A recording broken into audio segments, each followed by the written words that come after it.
how to persuade using presupposition. Stay tuned.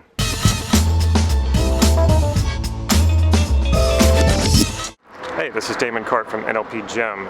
Neuro-linguistic programming is the study of achievement and success in creating the life that you desire. And for the past several years, I've been studying and mastering NLP in order to create the life that I desire, and also to help you create the life that you desire. So if that sounds good to you, please click subscribe to this YouTube channel so you can get these videos on a regular basis. Probably the best NLP persuasion pattern, language pattern, to learn is presupposition. Now, I just did a video on this where I use presupposition so that it could help you understand in your own language how you might be limiting yourself. I will link that video to this video so that you can check that one out. Also, we have presuppositions in NLP to help you open your mind, overcome limiting beliefs, and overall just think in more possibility rather than scarcity. In this video, I'm going to talk about how you can use presupposition to become more persuasive and influential. Now, the reason this is such a good language pattern to learn is because you already use it. All you have to do is become conscious of how you're using it. So once you become conscious of it, it's much easier to learn how to modify it to become more persuasive and influential. So when you think about becoming more persuasive or how to persuade people, now this doesn't have to be just sales. This could be in any situation, even if you're just wanting to persuade a friend to go to a restaurant that you prefer rather than one that they prefer. Persuading in language is all about directing a person's attention to think about what you want them to think about. So for instance, if I say the word chair, you're either going to see a chair or you could possibly hear a chair, but most of you will see an image of a chair. So just by using one word, I directed your attention to a chair. So words are inherently persuasive, and words and sentences and language in general is loaded with presuppositions. If you can use presupposition to direct someone's attention to what you want them to think about, and you do this repeatedly, they are more likely to do what it is you want them to do. Also, think of persuasion as a ladder. So if there was a persuasion ladder, instead of trying to jump and go straight to the top of the ladder, you want to take it step by step, and this is a big mistake a lot of people make. They try to use presupposition to presuppose something, and what they're doing is they're jumping too far ahead. They're jumping to the fourth or fifth rung on the ladder rather than taking one rung at a time. And when you do that, you can actually turn somebody off and do the opposite of persuade them. They will actually want to get away from you. So take your time and persuade as if you're moving up a ladder one rung at a time. And I'll explain what I mean by that. So let's get into presupposition. Every sentence has presuppositions. So I can take a very basic sentence like, the boy walked to the store. And this is the same example I used in my last video. It's just a simple, easy sentence to use. Now, when you think about that sentence, the boy walked to the store, what did you imagine? Most of you probably saw a movie of a boy walking to a store. And you probably, likely, definitely added in a bunch of details that I didn't tell you about. Like maybe what the store looked like, maybe what the boy looked like, maybe how old or how young the boy was, how he actually walked to the store, maybe you even saw him getting something in the store. All details I didn't say anything about, you just imagined it. When I say boy, I'm presupposing gender, so boy as opposed to girl. Also, if I say the boy walked to the store, it's presupposed that the boy is able-bodied enough to walk to the store, and you probably went a little bit further and presupposed that the boy was very able-bodied, but he could have been sickly and still walked to the store. It's just these things that we assume, especially when the presupposition guides our thinking to think that way. So that's just real quickly what presupposition is. So start recognizing how you use presuppositions in your own sentences. Let's get a little more complicated and let's bring this into sales. If I ask a client of mine, why don't you come to my office and we can talk about this some more? What I'm basically presupposing is that they have an interest in what it is I want to talk to them about and potentially what it is I want to sell them. Now, they may push back and say, no, I don't have time, I don't have the money, and those are the obvious objections that you will encounter.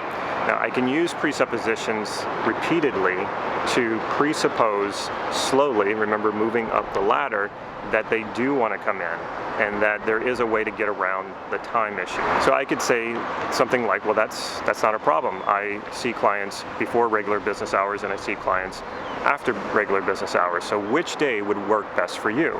Again, I'm presupposing that there is a day that will work best for them. It's just a matter of finding the right time. Either or is a form of presupposition. I can say, would you rather meet me on Thursday or would you rather meet me on Monday? So I'm presupposing that one of these days are going to work. And usually somebody, when you tell them this, they will try to fit things in. They will try to make this fit and go along with the presupposition. Now, if I came right out and said, so when do you want to meet with me because you're going to buy this? Now that is much too strong. That is way too strong of a presupposition to say to someone they're going to object. They're going to push back really hard. So the idea is to use very gentle presuppositions and to continue using presupposition after presupposition to direct their attention to what it is you want them to think about. And so what you want them to think about is not them taking up or missing out on time that they could be doing something else. You don't want them to think about the money that they're going to be spending if they come to your office. You want them to be thinking about solutions or whatever it is that you're selling that's going to help them out. So presuppose that whatever you're going to talk to them about is going to solve some sort of problem for them or create some sort of solution or give them something that they want. And so we're not talking about the money, we're presupposing that what I have to tell you when you come to my office is so important that it's going to enhance your life somehow. And just by putting that presupposition in your mind right before a sales presentation or a sales appointment is going to help you out. It's going to help you guide your language to use presuppositions. Now remember, you want to keep moving them where you want to go. You want to keep moving up that ladder. So once I have them in the office, then I might say something like, hey, I'm really glad you came and you're meeting with me, and I'm just wondering, what was it that I said that made you decide that it was really important to come here today? So again, we're pacing by using an action they've already done. They've come to the office, and I'm asking them to come up with something that I said to them that convinced them to come. Now, they probably haven't even thought of this, but the fact that they showed up says that there must be something true about what I just said, so that now they have to come up with an answer. So what was it I said that got you to come out here? What was it that motivated you to come here? So that presupposes that they're motivated to be here, or that I said something that caught their attention and they thought to themselves, yeah, I need to go and do that. So I'm setting myself up for success here. And then once I do the sales presentation, I could say something really soft like, regardless if you buy, which now this takes the pressure off of them, regardless if you buy this from me, I'm just wondering, if you do buy this, which one would you go with? Would you go with plan A, plan B, or plan C? So what I'm presupposing here is that they've sort of made a choice. Again, I'm directing their attention to, well, if I buy this, this is the one that I would want. So I get them thinking about that. I'm going to give you 2 presupposition patterns that you can start working with. I don't want to give you more than that because it can be a little overwhelming. And this is all on the internet. You can research the NLP presuppositions for persuasion. They're easy to find. There are several patterns. I'm going to give you 2 that I use a lot. And one is presuppositions of time, and the other is presuppositions of awareness. So presuppositions of time use words like since, when, and anything or after, anything to do with time. So I could say something like, so when you decide what you want to buy, I'm wondering if it's plan A or it's going to be plan B or plan C. So the question that you're asking them presupposes that they're going to buy. Now you want to be careful, that could be a bit hard, that could be a little too pushy if you haven't gotten them close enough yet to where they're really considering buying.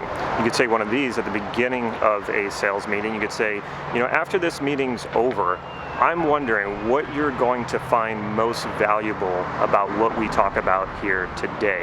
So what am I presupposing? I'm presupposing that they're going to find value in what it is we talk about. The after word, the time word, which is the presupposition of time pattern, basically distracts the conscious mind so that you can slide the presupposition under the radar. So remember, when you're using this, to use it ethically. Don't try to sell people stuff that they don't want. It will always backfire. So you know the product that you're selling, you know it's right for this customer, so you can use these patterns that way. A very basic example of presuppositions of awareness would be something like, I'm wondering if you're aware of which option you've already chosen, or I'm wondering if you're already aware of which one you like the best. Another word you could use is realize. When you realize which one is the best option for you, I'm wondering if you're going to buy today or maybe later on down the line. So the basic question that you're posing to the person is a matter of whether or not they're aware, or they realize, or that they understand something. You're not asking them a yes or no question as to what it is that you want them to do. Now what this does is, again, distracts the conscious mind and gets them to think about what it is that you're presupposing. Remember, you still have to do this gently, move up that persuasion ladder. So the first thing to do when you're creating a presupposition of persuasion is to first think about what it is you want the other person to think about. So you need to have a target. You don't want to just be throwing presuppositions out there randomly.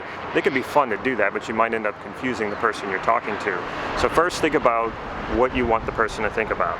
So you want the person to think about going on a date with you. You want the person to think about buying something from you, or maybe you just want the appointment. Once you know what it is that you want them to think about, then you can use one of the patterns that I just taught you, a presupposition of time or a presupposition of awareness, and you put that in the beginning.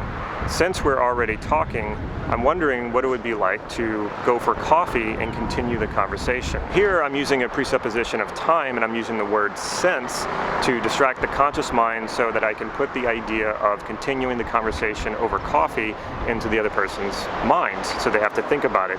And also with words, like I said with the word chair, once I say the sentence or say the word, in order for you to understand what I'm talking about, you have to imagine it. I could go on and on about this topic. So if you like this video, please click like right down here and leave me a comment. Let me know what you want to hear more about on this topic or other NLP topics. Also, check out my website, nlp-gym.com. Follow me on Facebook for real-time updates on upcoming workshops or talks that I might be giving in your area, or online trainings that I'm doing. Whatever it is that I'm up to, you will find easily on my Facebook page. Also, when you go to my website, you will find some free NLP training that you can download and start using immediately. Also, I have some free hypnotic inductions you can download straight to your phone, straight to your iPad or your computer, and start listening to them right away and let my voice take you to greater confidence. And once again, if you haven't subscribed to this channel, please do so right now. Take care.